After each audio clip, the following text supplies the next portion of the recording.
जय महाकाल। साधना ज्ञान की वीडियो देखने के लिए आपका बहुत बहुत धन्यवाद।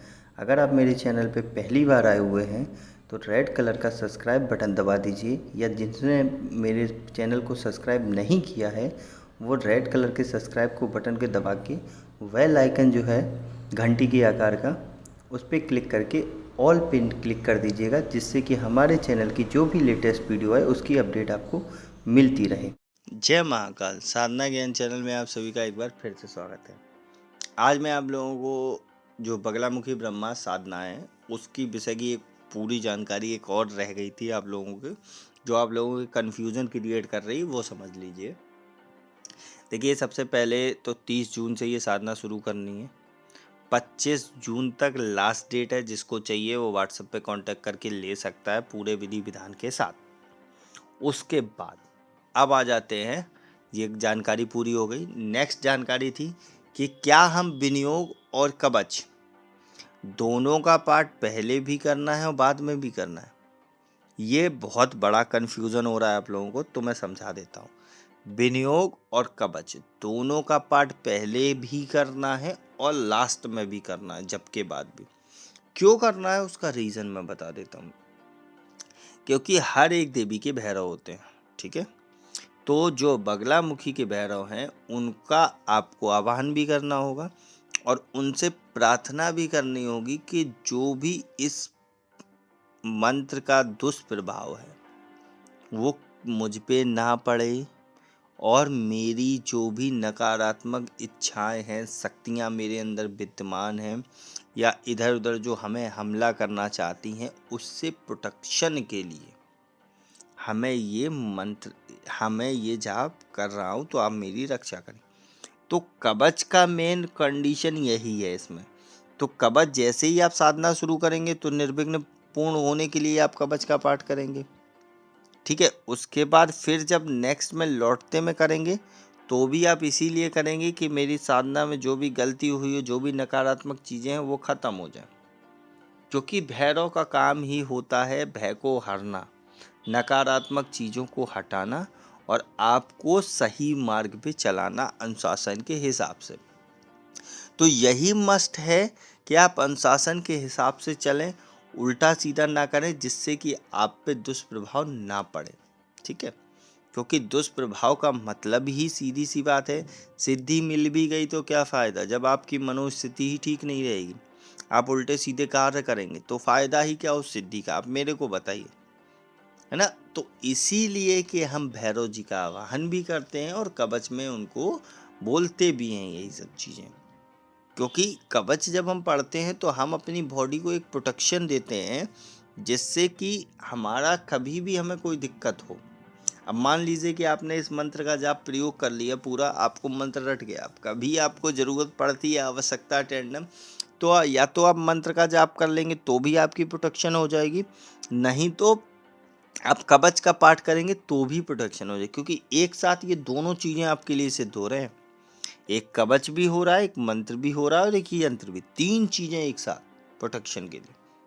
तो शत्रु तो क्या, कोई भी टच नहीं कर सकता आपको, क्योंकि तीन तीन प्रोटेक्शन आप लेके परमानेंट घूम रहे हो। चाहे वो नकारात्मक शक्तियों से शत्रु आप पे हमला करवाए, किसी तांत्रिक से हमला करवाए या खुद आए, तो तीन प्रोटेक्शन तो आप परमानेंट लेके घूम रहे हो, तो आओ कैसे आओगे। इसीलिए कवच का पाठ आपके लिए मस्ट है, चाहे शुरू में करो और लास्ट में, दोनों में ही करना है। ये बात याद रखना, कंफ्यूजन मत करो। विनियोग का मतलब क्या होता है कि हम अपनी शक्तियाँ जो हैं वो, हमारी शक्तियाँ और जो 10 महाविद्याओं की सिद्धि है या शक्ति है, उसको कंबाइंड करके उनसे प्रोटेक्शन की गुहार लगा रहे हैं, इसलिए हम वो विनियोग कर रहे हैं ना। तो विनियोग भी फॉलो करना है। क्योंकि देखिए, सीधी सी बात है, हम शक्तियाँ ग्रहण करते हैं अपनी पूरी बॉडी में, और बॉडी में अगर हर एक अंग में हमारी शक्तियाँ नहीं होगी तो दिक्कत है ना, क्योंकि हमें तो प्रोटेक्शन फुल चाहिए। तो जब हमारे पास फुल प्रोटेक्शन होगी तो हमें विनियोग भी करना पड़ेगा, क्योंकि हमें तो फुल प्रोटेक्शन चाहिए ना। इसलिए, क्योंकि चाहे कोई भी इंसान हो, आप हो, मैं हूँ या कोई भी है, गलतियाँ करता ही है। साधना में या किसी में जीवन में हर एक आदमी कुछ ना कुछ गलती करता ही है, और जब गलती करेगा तो उसका परिणाम भी मिलेगा। अब परिणाम भुगतने के लिए हम इतने सज्ज तो है नहीं, तो हम गुहार ही लगा सकते हैं। गुहार लगाने के लिए हम विनियोग का सहारा लेंगे, उसके बाद कवच का सहारा लेंगे। शुरुआत में ले लिया पुरानी गलतियों के लिए, लास्ट में ले लिया अभी की गलतियों के लिए, तो हिसाब हमारा बराबर हो गया। इसी हिसाब से हम उस पैटर्न को फॉलो करेंगे और उससे ही आपको ऊर्जा भी बढ़ेगी, सिद्धि भी मिलेगी और प्रोटेक्शन भी मिलेगी। 3 काम आपके आराम से होंगे। बस यही है, तरीकों को फॉलो करना बहुत ज़रूरी है इसमें, क्योंकि आप अभी तक जो छोटे लेवल की अप्सरा, योगिनी, यक्षिणी साधना कर रहे थे, अब आप 10 महाविद्याओं में एंटर कर चुके हैं। मैंने क्या बोला था, मैं आपको सब चीज़ें सिखाऊंगा धीरे धीरे। जब आप सीखने लगेंगे तब मैं सिखाऊंगा। मेहनत करने वाले लोग जुड़े हैं हमारे साथ, मेहनत कर रहे हैं, तो उन्हीं के लिए जिसे भी ट्रांसफ़र चाहिए ना, वो भाग जाए, क्योंकि यहाँ ट्रांसफ़र वालों की कोई जगह नहीं है, क्योंकि जो चीज़ होती नहीं उसकी कोई जगह नहीं है। फ्रॉड वाला कोई काम नहीं होता है कि भैया हम तुमसे 2 लाख ले लें, ट्रांसफ़र दे देंगे, 4 चंदन घिस के तुम्हें दे दिए कि ये लगाओ और 4 दिन बाद आ जाएगी, ऐसा कुछ नहीं। समझ रहे हैं ना? कोई अंगूठी में तुम्हें देंगे कि भाई ये अंगूठी पहन लो, इससे सिद्धि आ जाएगी, कोई नहीं दूंगा मैं। सिद्धि चाहिए, मेहनत करो। हाँ, जो जो काबिल होगा, जिसे और अर्जेंट सिद्धि चाहिए, अगर वो तरीके मेरे पास हैं, अगर मैं उसको ट्रायल लूँगा तो किसी न किसी को आराम से बुला लूँगा। जब व्यवस्था हो जाएगी कि आप लोग रुक सकते हैं यहाँ, अपना रहने का बस खाने का देख लीजिए, तो मैं बुलाऊँगा एक एक करके और उनको डायरेक्ट लाइव में दूंगा कि भैया आप ये करो, उसके बाद आप खुद ही सिद्धि लेके जाओ। लेकिन उसके लिए पात्रता चाहिए। आप लोग मेहनत कर रहे हो, मुझे अच्छा लग रहा है। आप लोग मेरे से सवाल पूछते हो तो मुझे अच्छा लगता है। अभी जैसे एक ने सवाल पूछा था कि क्या कृष्ण ही काली हैं, तो मैंने उससे पूछा कि आपने पढ़ा कहाँ से, तो उसने तो डायरेक्ट मेरे को महाकाल संहिता दे दिया फोटो कि ये रही। तो हकीकत में कृष्ण ही काली है। क्यों?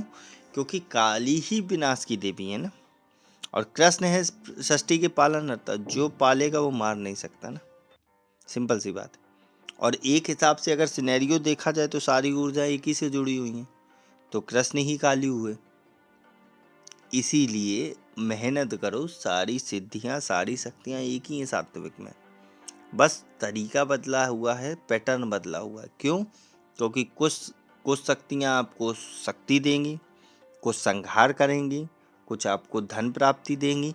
हर एक शक्तियों का अलग अलग काम है, जिस रूप में मानोगे काम वही करेंगे, बस इसीलिए रूप बदला हुआ है। बाकी सारी हैं एक ही, चाहे जहाँ देख लेना, चाहे जिस हिसाब से पैटर्न से जोड़ लेना, निकलेंगी सारी वही। अब आपको क्या चाहिए उस हिसाब से वो साधना करनी पड़ती। तो इस वीडियो में आप लोगों को समझा रहा था मैं, आप लोग समझ चुके होंगे कि विनियोग शुरू में भी करना है और लास्ट में भी करना है। अब जिसको ये विधि चाहिए 25 तारीख तक ले लेगा मेरे से व्हाट्सएप पे कांटेक्ट करके पूर्ण विधि विधान के साथ। उसके बाद 30 तारीख से अच्छे से साधना करेगा। तब तक के लिए जय महाकाल, जय माँ भवानी। अगर आपको हमारी दी गई जानकारी पसंद आई हो या वीडियो आपको अच्छी लगी हो तो लाइक के बटन पर क्लिक करिएगा। अगर आपको पसंद नहीं आई है तो डिसलाइक के बटन को क्लिक करिएगा। और अगर आपकी कोई राय है तो कमेंट बॉक्स में बताइएगा। अगर आपको वीडियो किसी और को शेयर करनी हो तो शेयर बटन पे क्लिक करके किसी भी फंक्शन से आप दूसरे को भेज सकते हैं। अगर आपको हमसे किसी भी तरह की और जानकारी चाहिए तो डिस्क्रिप्शन में जो हमारा नंबर पड़ा है व्हाट्सएप पे, वहाँ पे मैसेज करेंगे तो वहाँ पे आपको टेलीग्राम ग्रुप के लिंक आ जाएंगे जो डिस्क्रिप्शन में पड़े हैं, अगर वो आपसे ओपन नहीं हो रहे हैं तो।